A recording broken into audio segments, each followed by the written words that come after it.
अभी तक इंसाफ नहीं मिला, माँ का साथ दे नहीं रहा, ठेकेदार कंपनी परिवार को भटका रही है। कैसे इनको साथ मिलेगा, कैसे इनको अपना अधिकार मिलेगा? अगर कुछ हो सके तो सरकार कुछ कर सके तो, नहीं तो ये सरकार भी कुछ नहीं कर पाती है ऐसे मामलों में, चुप करके बैठ जाएगी बस। अब इतने बड़ी उम्र वाले को डर लगता है और छोटे से बच्चों को वो ऐसे बिना किसी लाइफ गार्ड के और ऐसे बिना रस्सी के भेज रहा था, सिर्फ एक 300 रुपए के पीछे। सिस्टम को सब कुछ पता है, क्या होगा, कुछ नहीं होगा गरीब लोगों को, कुछ नहीं होगा भाई। ये फोन पे ठेकेदार ने बताया कि वो आया भी नहीं है और 1.5 लाख रुपए एक मामूली सा अमाउंट वो के अंदर बनती नहीं है। ये कोई हादसा नहीं है, ये जानबूझ के किया गया षड्यंत्र है। उन्हें पता है कि गरीब लोग हैं और गरीब लोग लगातार है, उसके बावजूद ऐसी कम धाराओं के अंदर केस दर्ज किया जा रहा है ताकि इन लोगों को इंसाफ ना मिल सके। दिहाड़ी मिलेगी, अदरवाइज कोई मतलब मिनिमम वेजेस एक्ट के तहत कोई काम नहीं किया जाता है, कोई दिल्ली सरकार का जो एक्ट है उसके अकॉर्डिंग कोई काम नहीं किया जा रहा है। लोग हैं तो बस इनको जिंदा रखने के लिए इनसे काम लिया जा रहा है। नाले में देख रहे हो, पूरे देश के अंदर लापरवाही चल रही है, पूरे देश के अंदर। कंपनी के खिलाफ क्या कार्रवाई हो सकती है? ऐसी कंपनी के जो कई सालों से कंपनी का जो टॉप का अधिकारी है जिसको उनके खिलाफ मुकदमा दर्ज होना चाहिए। ये मुकदमा ठेकेदार के खिलाफ हुआ है, ये मुकदमा ठेकेदार के खिलाफ नहीं, ये मुकदमा कंपनी के जो वो बोल रहे 1.5 लाख रुपए लो बैठ जाओ। अच्छा,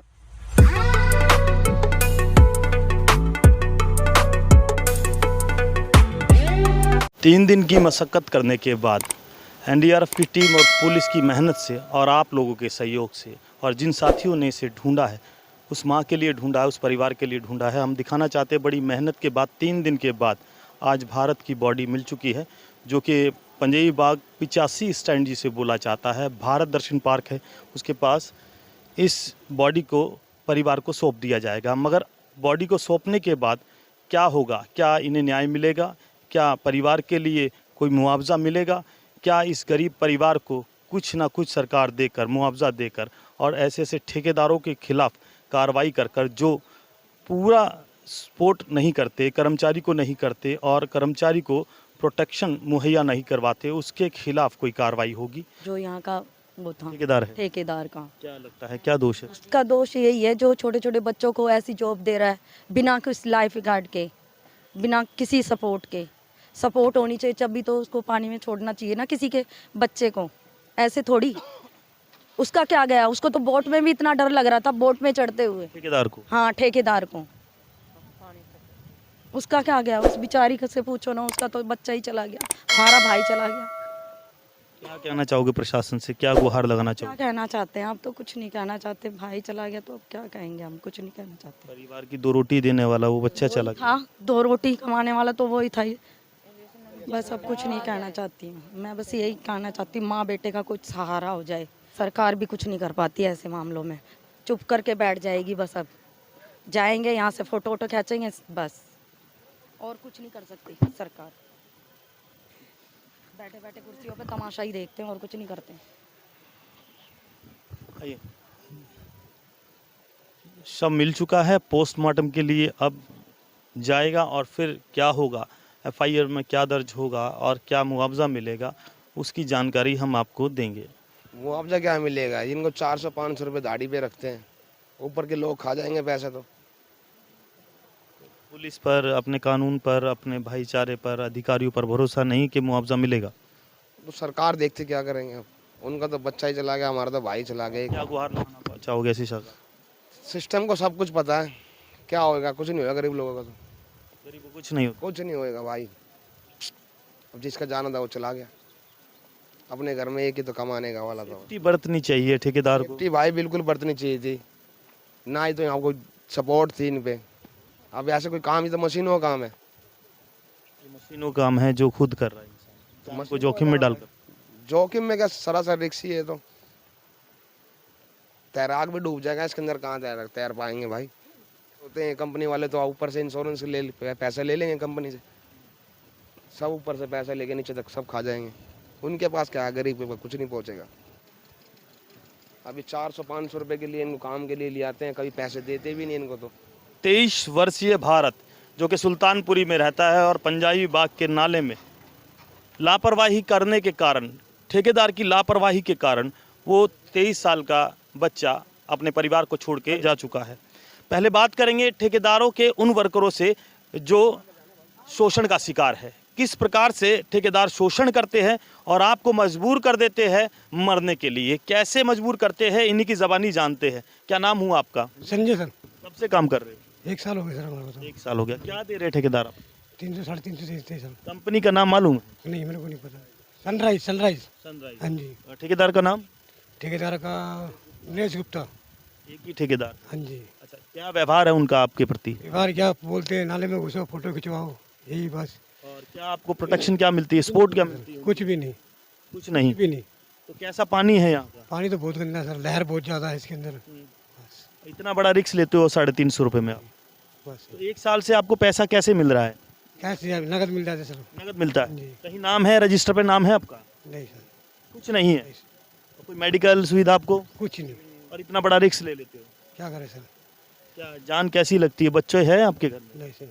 परिवार नहीं है? ये परिवार तो है सर। तो फिर क्या आप इतना बड़ा त्याग देते हो सिर्फ 350 रुपये के लिए? करना पड़ता है सर, क्या करें, मजबूर हम भी। पहले काम करते थे एलईडी कंपनी में, वहाँ से लोग उनमें काम छूट गया हमारा। बस यही कितने लोग ऐसे लगे हुए हैं नालों में जो ऐसा काम करते हैं? है, 15-20 बंदे हैं। इसी कंपनी का ठेका जो कि आप यहाँ पे हो? हाँ जी। और दिल्ली में पूरी में चल रहा है? और भी चल रहा है काम। आइए और साथियों से मिलवाते हैं और बात करते हैं उनसे कि कौन कौन इस कंपनी का शिकार है। क्या नाम हुआ आपका? गोपाल। कब से काम कर रहे हो? हमारे को 1.5 साल हो गया स्टार्ट। 1.5 साल। क्या मिल रहा है? 300 साढ़े 300 दे देता है। इतना बड़ा रिस्क लेने के बाद? और खुद नाव में जाने के लिए इतना बोला वो कि नहीं मैं नहीं जाऊंगा, मेरे को डर लगता है। उसको आप जिंदगी मौत से डर नहीं लगता? क्या करे, काम ही नहीं मिल रहा है। बच्चे हैं? बच्चे पढ़े लिखे नहीं हो? हाँ जी, मैं नहीं हूँ पढ़े लिखे। कुछ और भी काम कर सकते हो, यही काम अच्छा लगता है? काम तो बतेरे रहते हैं मगर रेगुलर नहीं है साहब। रेगुलर नहीं है? ठेकेदार से कुछ सुविधा नहीं मिलती? कुछ भी नहीं मिलती। बीमार पड़ जाते हो तो? बीमार तो काम पड़ते हैं, रोज आना ही पड़ता है। साइन होते कहीं पे? सैन वैन कोई कार्ड बना हुआ है? कुछ नहीं कोई मेडिकल सुविधा है? कुछ भी नहीं देते। कुछ भी नहीं है, फिर भी कंपनी को ठेका मिल जाता है, सरकार से मिल जाता है।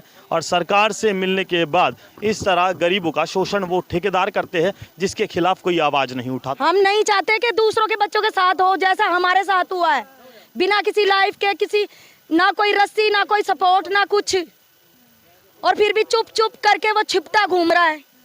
उसको सोचना चाहिए छोटे छोटे बच्चों के साथ ऐसे करते हुए, और चाहिए ना कि मैं जरा से पीछे पैसों के पीछे किसी दूसरे बच्चे की माँ का बच्चा छीन रहेगा। पैसे लेके जाता था अपना घर चलाने के लिए वो, और फिर भी आधे देता था आधे नहीं देता था, वो कुछ नहीं करता था। हम ये चाहते हैं उसको जेल हो और इन माँ और बच्चे को, मेरी चाची को सपोर्ट मिले सारी तरीके की। सरकार से बस यही निवेदन है, अगर है सरकार तो, नहीं तो कोई किसी का नहीं है, क्योंकि सब ऊपर से लेके नीचे तक खाते जाएंगे और नीचे उतरते जाएंगे सीढ़ियों से। कुछ नहीं हुआ तो अब क्या कर लेंगे वो, अब क्या कर लेंगे? 500 मीटर की दूरी पर भारत का शव मिल जाता है, और फिर मिलता कैसे है ये भी जानना बहुत ज़रूरी है। मैं आपको बता दूं कि परिवार खुद ही ढूंढता है, और ढूंढने के बाद अब पोस्टमार्टम के लिए बॉडी को ले जा चुके हैं। सिर्फ हम सरकार से यही चाहते हैं कि ऐसे ऐसे ठेकेदारों का लाइसेंस कैंसिल कर दिया जाए। गरीब हमेशा रोटी कमाने के लिए इधर आता है और उसकी वो रोटी भी छीन ली जाती है। 2 रोटी कमाने वालों की 1 रोटी छीन ली है ऐसे ऐसे ठेकेदारों ने, जिन्होंने सरकार के अधीन होते हुए उस रूल का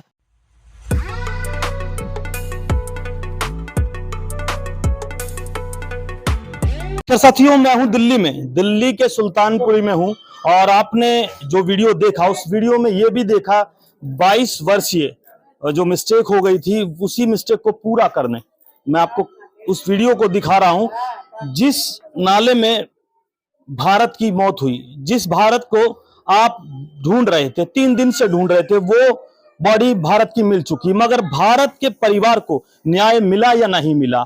भारत को कंपनी ने क्या दिया? भारत की कंपनी ने भारत से क्या क्या छीना और मां को कितना रुलाया, और भारत का कितना साथ देने वाले वो माँ बाप अपने साथ नहीं खड़े हो पाए। वो न्याय के लिए तड़प रहा है जो न्याय घर चलकर आना चाहिए।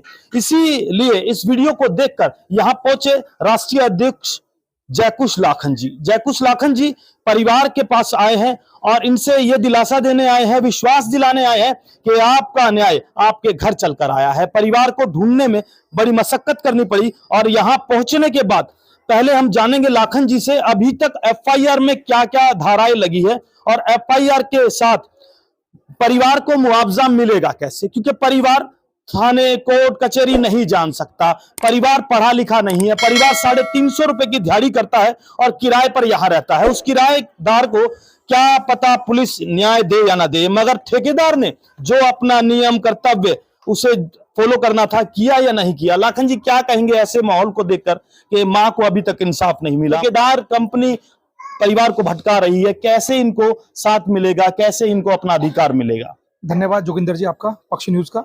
मैं जैसे ही मुझे पता लगा था कि आपके माध्यम से कि एक व्यक्ति नाले में गिर गया है और उसके बाद पता लगा 3 दिन बाद बॉडी मिली है, डेथ हो चुकी है, तो हम लोग आज समय निकालकर हम लोग पहुंचे यहाँ पर। बड़ी मुश्किल से लोगों से पूछा कि कहाँ पे घर है, हम लोग घर पे पहुंचे। घर पे पहुंचने में पता लगा और अभी मैंने इनके ठेकेदार से बात की है फोन पे। ठेकेदार ने बताया कि वो आया भी नहीं है और 1.5 लाख रुपए एक मामूली सा अमाउंट वो इनको देना चाहता है ताकि केस खत्म हो जाए। फिर मैंने अभी उनके जो इंचार्ज है, जो इन्वेस्टिगेशन ऑफिसर आईओ जो है, उनसे बात की है, तो उन्होंने मुझे बताया कि सर अभी आज पीएम की पोस्टमार्टम में रिपोर्ट है वो आ जाएगी और उसके अंदर एक धारा और ऐड कर दी गई है जो 304A लगाई गई है। 304A इसके अंदर बनती नहीं है, ये कोई हादसा नहीं है, ये जानबूझ के किया गया षड्यंत्र है। उन्हें पता है कि गरीब लोग हैं और गरीब लोग लगातार बिना सेफ्टी गियर के पूरे देश के अंदर लगातार चल रहा है। अभी नोएडा में घटना घट गई है, पूरे देश के अंदर घटना घट रही है, उसके बावजूद ऐसी कम धाराओं के अंदर केस दर्ज किया जा रहा है ताकि इन लोगों को इंसाफ ना मिल सके। तो राष्ट्रीय झाड़ू मंच का राष्ट्रीय अध्यक्ष होने के नाते मैं यहाँ पहुंचा, परिवार से मिला हूं, इनके पूरे मोहल्ले गली वालों से मिला हूं, तो इन्होंने बहुत सारी बातें बताई है। जो बातें इन्होंने बताई वो बातें उनके जो ठेकेदार था उन्होंने नहीं बताई है। तो हम लोग लगातार इस मूवमेंट के अंदर है कि इनको परिवार को न्याय मिले और न्याय के लिए हम लोग चाहे रोड पे उतरना पड़ेगा रोड पे उतरेंगे, अगर कोर्ट में जाना पड़ेगा कोर्ट भी जाएंगे। हमने वकील जो है वो फ्री ऑफ कॉस्ट देने की इनसे वादा भी कर दिया है। अच्छा, आपने जो वादा किया है वो वादा आपने किया है तो पुलिस अपना कर्तव्य भूल गई है, ठेकेदार अपना कर्तव्य भूल, कंपनी अपना कर्तव्य भूल गई है और फिर पढ़े लिखे लोगों को साथ मिलकर षड्यंत्र रचा जा रहा है, गरीबों के खिलाफ रचा जा रहा है। 350 रुपए आप दिहाड़ी सुन रहे हो, उस 350 रुपए दिहाड़ी को करने वाले, काम करने वाले वो किराए पर रहते और उनको फिर भी कोर्ट के चक्कर काटना पड़ रहा है, ऐसा क्यों? अभी मैं इनके एक साथी जो भारत जो लड़का एक्सपायर हुआ उसका एक साथी खड़ा है अभी, मैंने उनसे बात की, उसने बताया कि मुझे ठेकेदार की दिहाड़ी पर 350-400 रुपए दिहाड़ी मिलती है, अगर वो दिहाड़ी पर जाएंगे तो तनख्वाह मिलेगी, दिहाड़ी मिलेगी, अदरवाइज कोई मतलब मिनिमम वेजेस एक्ट के तहत कोई काम नहीं किया जाता है, कोई दिल्ली सरकार का जो एक्ट है उसके अकॉर्डिंग कोई काम नहीं किया जा रहा है। मतलब एक तरीके से बंधुआ मजदूर है, एक तरीके से जो है भूखमरी की कगार पे लोग हैं, तो बस इनको जिंदा रखने के लिए इनसे काम लिया जा रहा है कि इनको दे सके कुछ ना कुछ। तो 400 रुपए की दिहाड़ी पे इनसे काम करवाया जा रहा है जो कि इलीगल है, गैर कानूनी है। इसके खिलाफ भी हम लोग इनके आज बात कर हम लोग आगे की तैयारी करने वाले हैं। कंपनी का नाम बताया जा रहा है, क्या नाम बताया जा रहा है? सनराइज इंटरप्राइजेस जो एफआईआर के अंदर लिखा है, लेकिन ठेकेदार ने बताया खाली सनराइज, लेकिन एफआईआर के अंदर सनराइज इंटरप्राइजेस कंपनी लिखा है। तो ये कंपनी किस तरह लोगों को अपने ठेकेदारी जो काम करते हैं उनको मुआवजा देती है, उनका दिहाड़ी देती है? कंपनी वहां से मोटा अमाउंट लेती है, जिसका ठेका उठाती है कंपनी, मोटा अमाउंट लेती है और मोटा अमाउंट लेने के बाद इनको दिहाड़ी पर रखती है, सिर्फ दिहाड़ी पर रखती है। जिस दिन आओगे उस दिन दिहाड़ी मिलेगी और कंपनी 400 रुपए इनको दे रही है। तो कंपनी वहां से एक बंदे को मिनिमम वेजेस एक्ट के अंदर और सीवर के अंदर जो जानलेवा ये काम कर रहे हैं उसके अंदर बहुत सारे अधिकार उसके अंदर जुड़े हुए हैं, बहुत सारी सैलरी मतलब रिस्क भत्ता भी इसके अंदर है, बहुत सारी चीजें उसके अंदर है, वो इनको नहीं मिल पा रहा है। तो लापरवाही तो ये हर जगह हो रही है, कहीं भी आप नाले में देख रहे हो, पूरे देश के अंदर ये लापरवाही चल रही है। पूरे देश के अंदर बड़ी बड़ी कंपनी, बड़े बड़े लोग इसी तरीके से जो है इनको मारने का काम कर रहे हैं। राष्ट्रीय झाड़ू मंच लगातार इस बात को पूरे देश के अंदर जागरूकता अभियान छेड़े हुए हैं कि आप लोग अपने अधिकारों के प्रति जागरूक हुए, क्योंकि ये लोग जागरूक नहीं है, ये लोग अनपढ़ लोग हैं, अपने अधिकार नहीं समझ पा रहे हैं जो लोग इस तरह काम कर रहे हैं। तो हम लोग लगातार इनको बताने आए हैं, जगाने आए हैं कि आप अपने लड़ो, जब तक लड़ोगे नहीं जब तक कुछ मिलेगा नहीं। कंपनी के खिलाफ क्या कार्रवाई हो सकती है ऐसी कंपनी के जो कई सालों से? कंपनी का जो टॉप का अधिकारी है, जिसको सीईओ बोलते हैं, चीफ एग्जीक्यूटिव ऑफिसर, सबसे बड़ा अधिकारी जो होता है, डायरेक्टर जो है, उनके खिलाफ मुकदमा दर्ज होना चाहिए। यह मुकदमा ठेकेदार के खिलाफ हुआ है, यह मुकदमा ठेकेदार के खिलाफ नहीं, यह मुकदमा कंपनी के जो डायरेक्टर है उन पर मुकदमा दर्ज होना चाहिए और इस धारा के अंदर नहीं 304A की जगह 304 लगनी चाहिए खाली। मतलब कंपनी कहीं ना कहीं गरीब का शोषण कर रही है और ऊपर लेवल पर भी काम चल रहा है, धड़ल्ले से चल रहा है और फिर भी कोई आवाज नहीं उठा। आप पहली बार इस आवाज को उठा रहे हो या पहले भी कभी ऐसा? मैं लगातार इस आवाज को पूरे देश के अंदर पिछले 10 साल से उठा रहा हूँ और लगातार बहुत जगह मुआवजे दिलवाए हैं, बहुत जगह मांग डिमांड उनकी पूरी करवाई है। हम लोग लगातार इस मूवमेंट को लेकर चल रहे हैं। बस शर्ते मैं थोड़ा सा ये कहना चाहता हूँ कि आपके माध्यम से तमाम लोगों से कि आप लोग भी अपने अधिकारों के प्रति जागरूक हुए। अरे कब तक 400-400 रुपए के अंदर जान देते रहोगे भाई? कब अपने अधिकारों में जागोगे भाई? जब मर जाते हैं, जब हम जैसे लोगों को ढूंढते हैं। अरे जब जिंदा हो तो भाई ऐसे काम के विरोध करो, ऐसे लोगों का जो आप लोगों का शोषण कर रहे हैं उनके खिलाफ आवाज उठाओ। जब आवाज उठेगी तो अधिकार मिलेंगे। मांगने से भीख मिलती है, मांगने से भीख मिलती है और भीख भी डिपेंड करता है मालिक के ऊपर। वो 200 रुपए दे, 400 रुपए दे। ये लड़ाई अधिकारों की है और अधिकारों की लड़ाई छीननी पड़ती है और छीनने के लिए ताकत चाहिए, तो ताकत हम लोग लगातार बना रहे हैं ताकि इनके अधिकार मिल सके। पेपर में छपती है, अखबारों में छपती है और वीडियो यूट्यूब पे भी चलती है, चैनल पर भी चलती है, मगर किस तरह आपके अधिकार जो छीनने वाली कंपनियों के खिलाफ कोई कार्रवाई नहीं करते। जयकुश लाखन से दोबारा जुड़ना चाहेंगे। माता जी, क्या हुआ है इतने दिन में? आज 9 तारीख हो गई है, 22 तारीख तक आपने इंतजार किया, आपके बच्चे की बॉडी मिल गई और फिर परिवार वहां पहुंचा। ठेकेदार से क्या बात हुई? कुछ बात नहीं हुई सर, मैं चाहती हूँ मेरे बेटे को इंसाफ मिलना चाहिए। नहीं, ठेकेदार क्या कह रहा है अभी? वो क्या कहेगा, वो कुछ नहीं कह रहा और कुछ देगा भी नहीं, मेरे को लगता नहीं है। तो आप घर में बैठे हुए थे, अब जयकुश लाखन जी आपके पास आए तो आस जगी है कुछ? हाँ जी। क्या नाम हुआ आपका? अनिल। अनिल जी, क्या लगता है ठेकेदार से क्या बात चल रही है? आप तो मेन देख रहे हो। बात हुई थी सर, वो बोल रहे 1.5 लाख रुपए लो और बैठ जाओ अपने घर। अच्छा, तो अभी भी लोग उसमें काम कर रहे हैं? हाँ, उसमें जाते हैं लड़के, अब भी ये जाते हैं खड़े भाई, ये सब अभी भी जा रहे हैं? हाँ भी जाते हैं। क्या परिवार को चिंता नहीं है? इन्हें अपनी चिंता नहीं है, अपने परिवार नहीं है इनका? ये तो परिवार भी है सर, ये तो यही बता सकते हैं अब जाना इनका है ठीक या नहीं ठीक है, या कोई जबरदस्ती बुला के ले? नहीं कोई जबरदस्ती नहीं करता कोई किसी के साथ। तो अब क्या करना चाहेंगे आप? कोर्ट जाना चाहेंगे? अपना जो अधिकार है आपका लेना चाहेंगे? कोर्ट ही जाएंगे सर।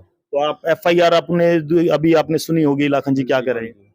वो ठीक कर रहे हैं, एकदम बहुत अच्छा कर रहे हैं हमारे लिए और हम इनका साथ देंगे, हम भी और आप भी हमारे साथ देना सर। कुआं प्यासे के पास आया है और प्यासा भटक रहा है। प्यास बस एक लोटे की प्यास है और बुझ जाएगी। इस माता को क्या चाहिए? सिर्फ 2 घर में कमाने वाले थे, एक परिवार में से 2 घर में से कमाने वाला एक व्यक्ति 22 वर्षीय भारत चला गया। लाखन जी, कितना वक्त लगेगा? जैसे कि आप जानते हो, आपका जो ये समाज है, ये जो ऐसी कैटेगरी होती है जो छोटा काम करता है, जो किसी के नजर में कोई अहमियत नहीं रखता, ऐसे लोगों के साथ मिलकर आप कैसे काम कर पाओगे? क्योंकि तो FIR भी नहीं लिखवा पाते। मैं पूरे देश के अंदर आपके माध्यम से बताना चाहता हूं कि तमाम वो लोग जो इस तरह का काम कर रहे हैं, आप लोग जब तक जुड़ोगे नहीं, जब तक अपने अधिकार पहचानोगे नहीं। अभी देखिए, माता जी रेंट पे रहती है, 2 बच्चे हैं, हस्बैंड उनके है नहीं, एक बेटा खो चुकी है, जवान लड़का 22 साल का, तो उस माँ पे क्या बीत रही होगी? इसका दर्द कौन समझेगा? इसका दर्द वो तमाम लोग समझेंगे जो इससे जूझ रहे हैं। तो हम लोग तो इनको बताने आए हैं, समझाने आए हैं कि आप लोग अपने अधिकारों के लिए डटे रहो, बाकी काम हम पे छोड़ दो।